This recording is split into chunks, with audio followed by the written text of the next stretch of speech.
All right, you ready? Yeah. Oh my God, I'm so not awake for this. All right, let's make this happen. Here we go. Please have recorded that. Yes, I did. Okay. You can chop my part out. That's what I asked now.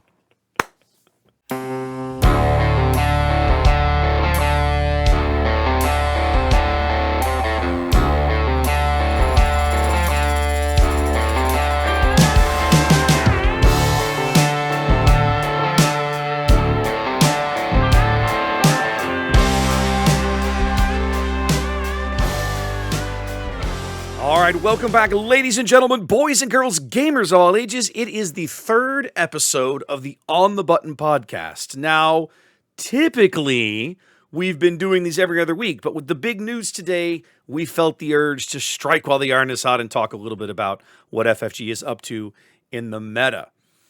So you said typically, but at this point, we've only basically skipped one. We've been doing this for 4 weeks now, and we skipped 1 week. There was what a plan. Could be typical at this point? There was a plan, and we're already deviating from the plan, and I'm not going to apologize for it, but it is a deviation. Just saying. Just saying.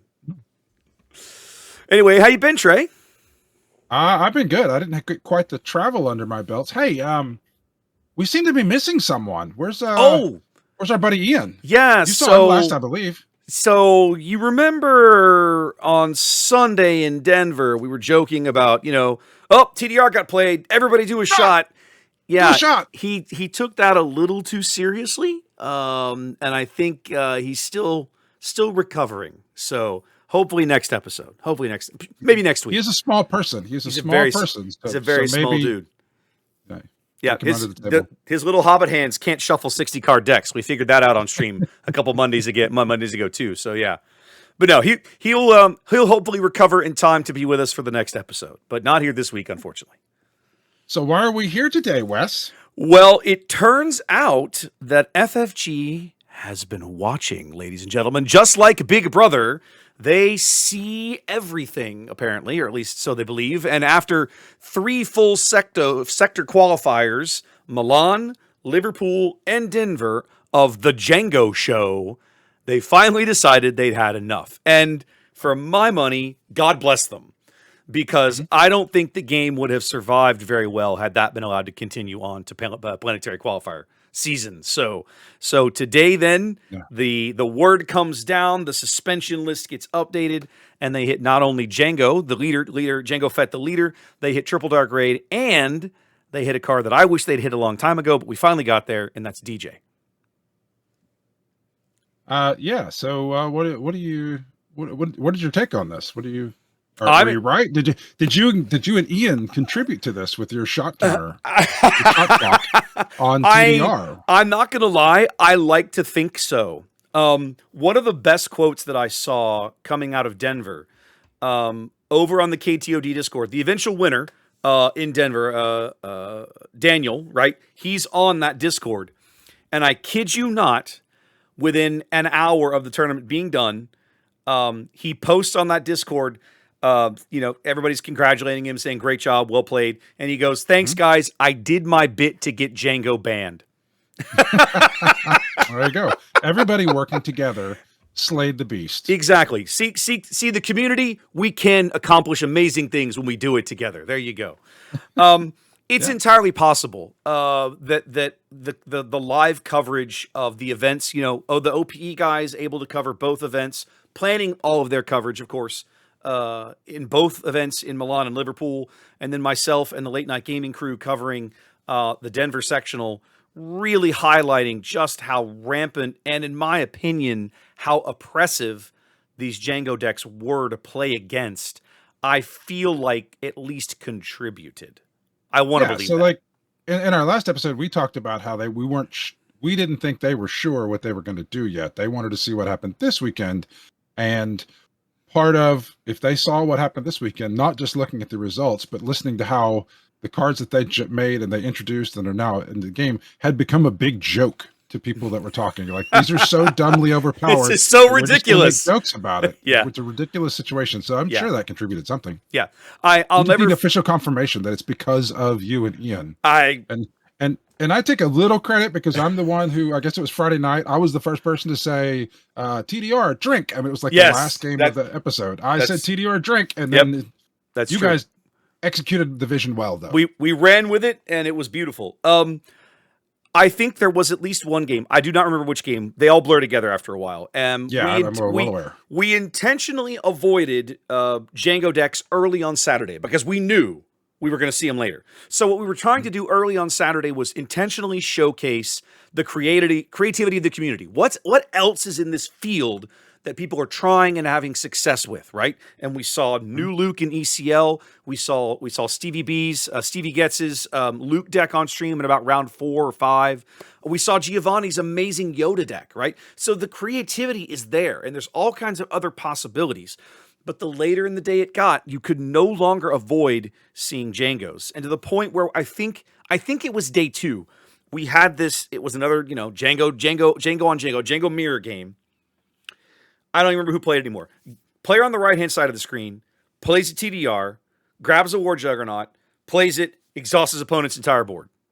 So he's got this ready War Jug that's probably, 8, 9 strength, and you're thinking, oh, okay, that's going to be a good hit. Nope. His opponent plays a TDR for a War Jug to damage everything else some more and kneel the War Jug. And I just remember thinking, if I have to put up with 3 months of this, I'm going to gouge my eyeballs out because this is not fun to watch or play against. Now, in defense of the Jango thing, I watched a lot of your stream on the top 8, and they were nail-biting games. They weren't diverse at all, and we knew everything that was about to happen. We just didn't know the order it was going to happen in. So they were close. They were nail-biting, but we want to see more than this. Is not Star Wars Jango. Yes, please. We want more variety. I think, and to FFG's credit, they want it too. The players want it. And the steps that they've taken today, in my opinion, 100% push things in that direction, right? You've cut out the way I look at Jango's ability now with the cards he has available, primarily new cards, right? Devastator, IG-2000, and War Juggernaut. The ability to just kneel vast swaths of your opponent's units, which is the main way that players interact in Unlimited, makes Jango overnight the most non-interactive leader almost in the game. And it's just it's I'm so glad he's gone because I'm just like I think I would just not want to play against this. If somebody sat down with this deck, I would just be like, you know what? You can have it. I'm not that interested. So yeah. I'm actually fascinated with the DJ one because in watching people discuss it and watching them do the DJ ban, they changed their criteria for what would cause them to ban something. Okay. Because expound. Okay, so and I have a whole spiel about this going. You can't see my hand gestures. My thing is your thing is too close. In. I'm waving around. I'll fix that for later. Okay. All right. So when you have something done by committee, like the way that they're blessing things to be in the tournament scene by committee, whether it's designers or the OP guys or whoever. There are other scenarios where this exists. This exists a lot in sports where you see, like we just got finished with March Madness and there's a committee that puts people in. It's in college sports mostly. There's a college football playoff where they do these. And so you get a spot where it's not just should they ban DJ, it's how well are they executing on the criteria for, are they letting this team into the playoffs? Are they banning DJ? Are they fostering the best environment to get this done? And so they actually, if you look at the criteria for what they had been saying, it was all about the diversity of the metagame and who was winning and how long it was going on. And so their criteria, based on their original criteria, they should not have banned DJ because Han was good, but he wasn't overrepresented. He'd been around for a while, but he still wasn't overrepresented and not compared to not at a ban-worthy level. Han Yellow is good. It was a negative play experience. So Han Yellow does not care about having DJ. A DJ and tech combo is just an oops, I win. Like every 7 to 10 games, they're just going to win outright because they just hit a bunch of DJ and tech. But most of the time, it's just all the yellow cards. And so, so they banned today. Yesterday was a big judge discussion where I just read the bullet points. I was actually driving to play cards when this came out, so I had to read it when I get there. People told me that the announcement was coming. Right. So when they talked about what they were going to do to foster a competitive environment, they added the term negative play experience to it. Okay. And so that was the moment I knew they were going to smash Han as soon as I read. I mean, it was pages of even just bullet points. It was Yeah, a no, the long bullet deal. points. I read that So post. The bullet points were extensive. so they adjusted their criteria for what was going to foster a good playing environment and what they wanted to get out of the tournament. It wasn't just dominance and time, finishes and how long they had done it. They added the term negative play experience, or maybe it was they wanted to foster a positive play experience, but they used positive or negative and play experience. And so the DJ Tech combo is not oppressive in terms of it's just winning all the time. It is oppressive in that if somebody does it to you, it sucks and you just don't get to play. And it feels so bad that not everybody. I mean, I hate it when it happens to me, but it feels so bad that a lot of people were like, this sucks and I don't get to play. And the way human beings work is bad is larger in our heads than good. And so when a really bad thing happens, like somebody beat me and I didn't get to play, it doesn't matter that Han player played 14 rounds yesterday and it only happened once. It matters, but it stood out so highly in that one person's head that they stood up from the table screaming about not getting to play. Exactly. Like all the times that Han just aggroed right over the top of Sabine and never played tech. I played a game against Yellow Han last night. Didn't even use tech or DJ at all and just crushed me. And this was in the finals of the tournament. So back on originally, I didn't think that they should have done anything to Han and Tech and DJ because their criteria was how much is it winning and how much is it and how oppressive is it for how long a time. And when they changed their criteria and that now they want to foster they want to get rid of the negative play experiences. One, I knew they were going to do it. And two, I'm fine with it because they changed their criteria. I want to make sure that whatever the choices they make are in service to whatever criteria they say. So if they had just continued to just say, this is oppressive and wins a lot of games and places really highly all the time, and it's been doing it for months. So then, and they said, so for that reason, we're going to ban DJ. I would have just been up in arms and be like, no, it's not. Look at the results. Han is winning, but he's not winning at a disproportionate rate. And most of those wins don't come on the back of DJ and Tech. But it feels so bad. So once they updated their criteria, now I'm fine with it. Doesn't bother me at all. Counterpoint, I would argue a couple of things sort of from the other side of that. One is, and they talked about this, I don't know if you've actually read the article that they released today alongside the video announcement, right? The video stream, and then about an hour later, they put an article up on the website, right? That kind of gave a written explanation. No, I've been in work crisis mode all day, okay, so I no worries. So during the written article, they reminded everybody that back in March, right, they try to do these little revisits of the competitive meta balance at the beginning of every month. And they reminded everybody that in March, they had been keeping an eye on Han. He had been slowly creeping up in PQ season throughout Twilight of the Republic, and to the point where he was starting to get into that range where they believe there might be a problem. But in March, they declined to make a change because new cards were literally 10 days away. And it was like, we're going to wait and see how this goes, and then we'll make a decision. And as I understood their explanation today, it was, okay, we've obviously got, for the moment, JTL is out. The community has adopted it. Jango is our new king of the pack because of these things, and it's ridiculous. He needs to get kicked to the curb. He does. But now that you've dethroned the king, the old king is looking at his throne going, well, I could probably just get right back there. And FFG, for better or for worse, apparently felt that was a little bit risky, and so they wanted to pull Han back a little bit to kind of keep him back with the rest of the pack for now. For me, the DJ interaction, you're right, in the sense of it doesn't always fire. It doesn't always happen, and it doesn't always hurt you. But when it does, it is so catastrophically bad that it completely ruins your impression of the game that you're in, which is exactly what you're saying, right? Because, and in my opinion, that extends outside of the game. It extends to the leader pool. Because when Han can look at the board and say, well, ordinarily I'm a 6 resource leader, but really I'm a 5 resource leader because I'll just come out on the 5 resource turn if I feel like it. Which means that if I can get onto the board before your guy, or, as soon as I get to 5-ish resources and I have the right combination of cards, I can do the shenanigans and lock your leader out. Even at 5 costs, I could potentially lock your leader out. Because we watched We watched Curtis do that to a Jango player with this combo. As a deck builder, now I look at every 6 or 7 or 8 resource leader as a liability.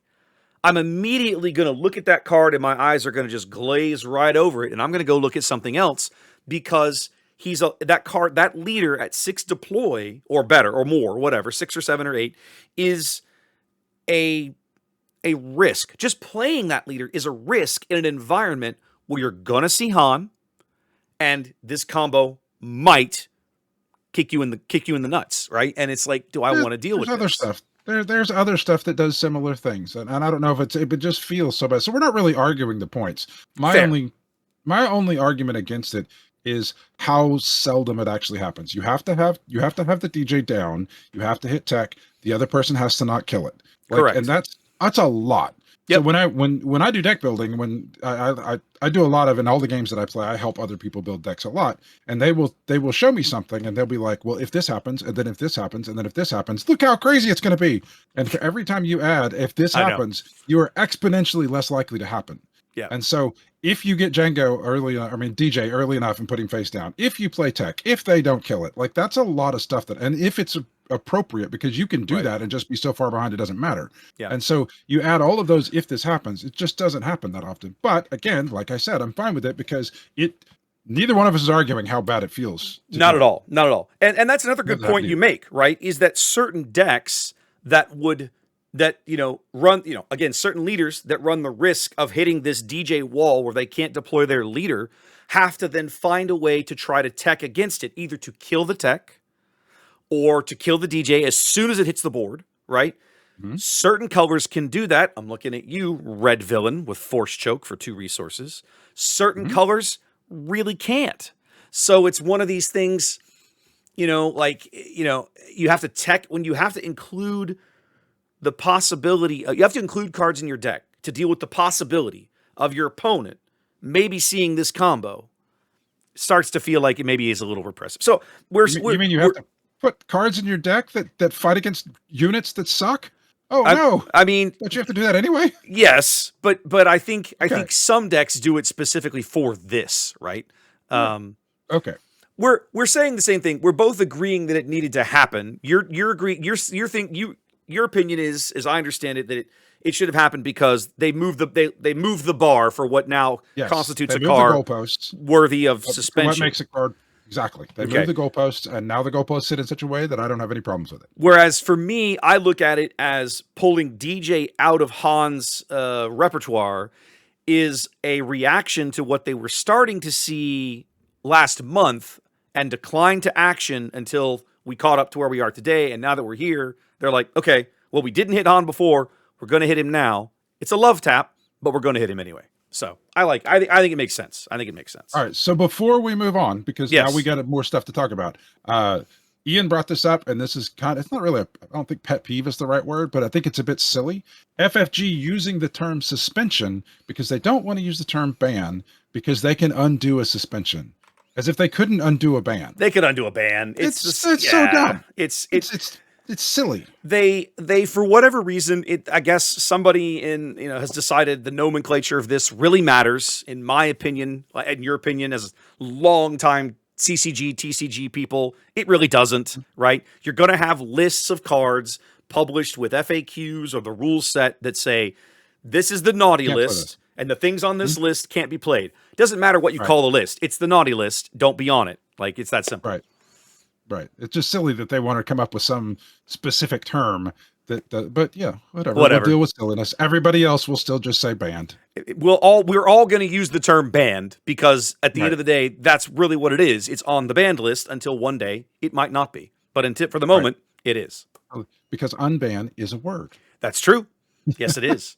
So with all of that, go ahead. Yeah, go ahead. No, I was going to say, with all that said, on each other. I know, right? With all that said, we have this whole new playground. Yes, that everybody gets to build. So yes, what's coming? Not necessarily what are you going to play, but like what do you think is singing from the rafters? What is standing on the balcony and in song? So for me, I think shuffling Jango out of the environment gives Piet room to possibly make a splash, right? Everybody Okay. came into this set thinking that Piet, pick a color, right? There's several different colors of Piet that are viable. And we've only seen one really kind of rise to the top, our Piet yellow player in That's the Milan. one that can play TDR. Right. Right. But Piet has plenty of tools without necessarily that. So, but the struggle I always had when I looked at Piet in a Jango world is, great, I built my deck, I ramped to 8, I played my Devastator early, it's ready to go, I don't have initiative, and now it's looking at me exhausted because of a P-38 Starfighter that cost 3 resources. Yep. So I was having this conversation with a buddy of mine earlier, basically saying, it's not that there aren't ways to tap or bounce big death triangles, which is Piet's whole thing, right? The big Star Destroyer decks. But they require you to expend more resources, it feels like, than Jango was doing. Jango was building his board. Resource. Exactly. Jango would build his board, tap your and damage yourself and exhaust it all for one card. Whereas now, if you want just a piece of a card, just a piece of a card, yeah, there's something you were going to play anyway because it cost 3 and gave you a 3/2, and still had a death trigger that would do it again. Exactly. So now I look at it. I personally feel like all flavors of Piet are now a little more viable. I still think it's on the community to find, which one of those works better, which one of those, what's the right mix of cards. But I think it's more, it's going to have more legs than it did a week ago. Personally, I think the new Boba Fett from JTL is going to find his way in. We already saw some of him in Denver. We had some Bobas that finished quite well. We had some games on. We streamed at least one game of new Boba Yellow. I've seen some people talking about experimenting with new Boba and Red, just straight burn. Either way, I think that leader has some potential. He's got some villainy cards in the TIE Bomber, the new Fire Spray. So even if you leave Yellow out of it, there are things in that deck that are quite scary. The new Vader leader. I had never really considered the new Vader unit. You'd start off. I watched somebody do TIE Bomber and then Vader Pilot. Like that was their next play. Oh my god! And I won 2 games last night. I had my weekly play session. Not to get into it, but I won multiple games playing TIE Bomber and then putting the Vader unit on it and just being like, turn 2, I swing for 3 and 3 indirect. Exactly, three indirect, and I ping something, and then if that murders it, well, then I get to do another damage to your base. Like it was, I watched people. I was like, that is a beautiful line, right? And so I think that deck, with or without Jango, I think that deck had potential. And I think now that Jango's just out, I think some of those players will gravitate over to look at new Boba Fett and try him out. And I absolutely think the indirect damage deck, that indirect around that leader, that synergistic deck has a lot of possibilities that I think we're gonna see it for sure. Yeah. What about you? I got some. Yeah, I think so. One, Han isn't going anywhere. Han didn't need tech and didn't need DJ. Han just now has 6 extra cards to find things that are not devoted to just trying to oops, I win. Yep. And so Han is going to be really good. Han is going to have some of the governor taken off, and I think Han is going to be one of the top decks going forward. That's one of them. So you're going to take away like 1 out of 8 wins now he's going to have to like try for it instead of just you're gonna have to work a little harder, figure it out. So other than that, I think Sabine will make a big comeback now that she can close out decks with her big ECL overwhelm stuff. But the one that I think actually is going to be the big winner out of this, I think, is Quinlan. I think for sure. Quinlan is going. He didn't have anything hit because it's hero. It's white instead of black, so he didn't lose TDR. He was already really good, and he just gets to take advantage. Jango wasn't exclusively good because it was Jango and Warjug. It was because there are so many good yellow and red cards. Like that is still one of the yellow, because yellow goes in everything, like with Han. But yellow and red cards together just are incredibly synergistic and work extremely well together. And Quinlan is the one that I think is positioned best to take advantage of that. I agree. If I was looking at building Piet, Quinlan's the one guy out there that really makes me nervous, right? Because we saw some Quinlan Quinlan players have been on the hand destruction side of the game for a while, more than many other deck combos. But certainly, and I've said this before, right? Red yellow heroism has this beautiful synergy of ways to attack your hand that pretty much no other color combination in the game can match, between Pillage, Jam Communications, Spark of Rebellion, all of these other little shenanigans. I can waylay something back to your hand and then spark you and get rid of it. So so many neat combos. And Like randomly, like there's so many yellow force guys now, and Yes. yellow white, and force throw. Force throw. That's not is that black, or is that Force throw is just red. It's just straight red. just a red? It's a So for one-cost one red, regular they red. discard a card, and we're gonna do a bunch of stuff to you too. We do a bunch of damage too. Yeah. One of the things they said today on stream is that they're keenly aware coming next set, they're going to be radically increasing the number of force units in the game. And they're going to be specifically keeping an eye on older cards that trigger off of the force trait. I personally think force throw has to be on the list of, we got to keep an eye on this one, right? I really do. It's a great card. And the trick right now, of course, is that it's very easy to spend one, play it, and force your opponent to discard a card. At its bare minimum, it always does that. The damage, of course, only applies if you have a force unit in play, which for red, a little dicey. Not tons of those in red. You usually mix it into another color to find. Blue is the most common, of course, to find those force units you're looking for. But as the number of force units, probably triples. I'm just picking a number out of the next set. It's going to be a lot. That I think force throw is going to have to be on the radar. It may find its way onto the naughty list someday too. Yeah, because I mean, like with TDR was powerful but fine before the set with all the ships came out, and now we have the set with all the ships, and it just got so many more targets that it became a problem. Yes, a big problem, and not just more targets, but better targets. The article that they published today mentioned something that for whatever reason just hadn't registered with me, and as I read through the rationale for TDR's getting the suspension, I realized, nope, this is 100. I get it. I follow all this logic. Previously, up through Twilight of the Republic, when you played a triple dark raid in a Jango deck, the two big optimal plays you were looking for were Ruthless Raider or Fet's Fire Spray, like classic Fire Spray from set 1. Right. Moving into the new, those aren't even in the decks. Well, no, Raider absolutely is. Well, Raider is, but Fire Spray's gone. We've gotten to a point where the number 1, number 2 target for that is not even good enough to make the deck anymore. Exactly. And that was the point they were making, is that now suddenly, not only are there more top-end units, like TDR used to be like a really good card early, and maybe a decent card in the mid-game, and then later the game, probably not so amazing. And that had all kind of, the whole late-game thing was no longer true, because now you could late-game into a Devastator, which is an amazingly good card off of TDR, or a big War Jug on a big board. Like there was just too many big hits now that weren't there previously. So yeah, I'm curious to see what that shakes out with as we go into the next set with some of these cards that trigger off of force. Yeah. So there we go. Yeah, I'm glad we're here. I think this needed to happen. I'm too. I think it's good. I think it's good for the game. I'm excited. I guess the next question I would say is, is there anything that you haven't built, you wanted to build, but you looked at and went, nah, Jango just crushed that. Is there anything out there that you had that thought process with yourself, and now you're going to go build?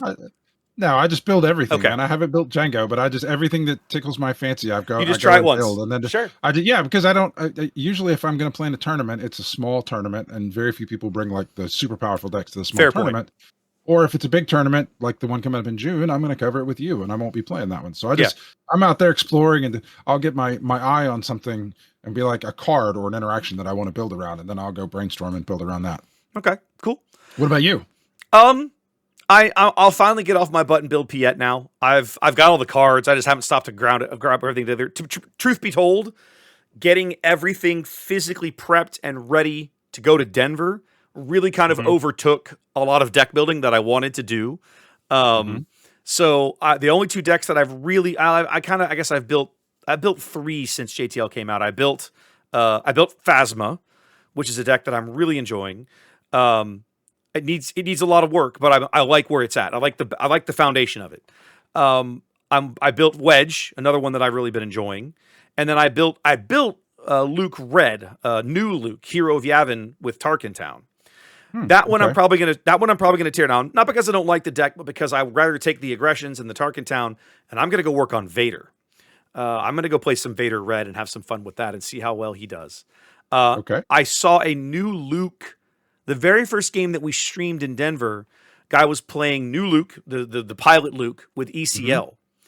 What combo that I just had not even thought of. I watched him play this deck on stream, and I was like, "There's some really neat lines in here. I really like it. He's got a lot of neat tools. It had a little bit of that Sabine feel to it, but in a different way.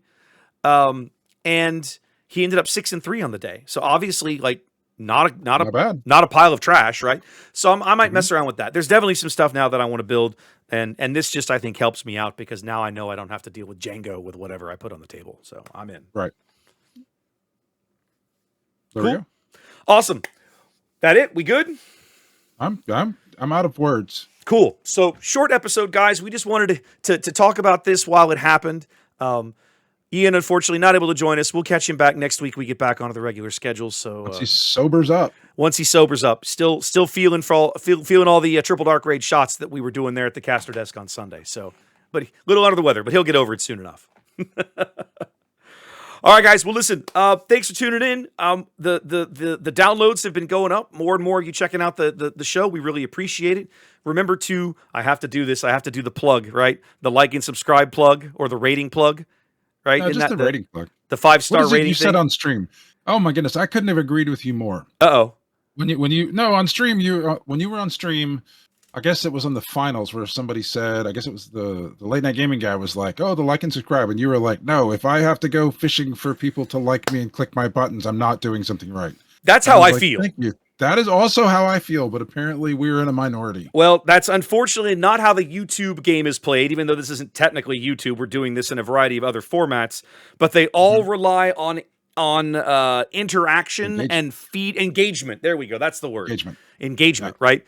So guys, if you have been enjoying the podcast, if you like this episode, make sure you give us a 5-star or a like or whatever it is based on whatever platform. Yes, whatever platform it is that you're following. Check that out. We also have now we have a website, Trey. It is a simple little. Yes, we do. It is a simple little because we're doing this through Buzzsprout. That was your suggestion. Does it have like the little under construction from the early 2000s, the little men? No. It actually looks fairly nice. So you can find us at all run together onthebutton.buzzsprout.com. You can come over there. You'll find episodes, and you should be able to. I think there's even a link there to like text us or write us or send us fan mail or something like that. You can also support the show if you are so inclined, and that sort of thing. So check that out. That's another way you can engage with us. And yeah, if you guys have got stuff you want to hear us talk about, suggestions for a future segment, please, by all means, reach out and let us know. All right, Trey, that's it. It's dinner time. I'm going to go get some food, and I got other things to do this evening. Yeah, absolutely. Thanks for being here, guys. Appreciate you. We'll catch you on the next episode. Peace.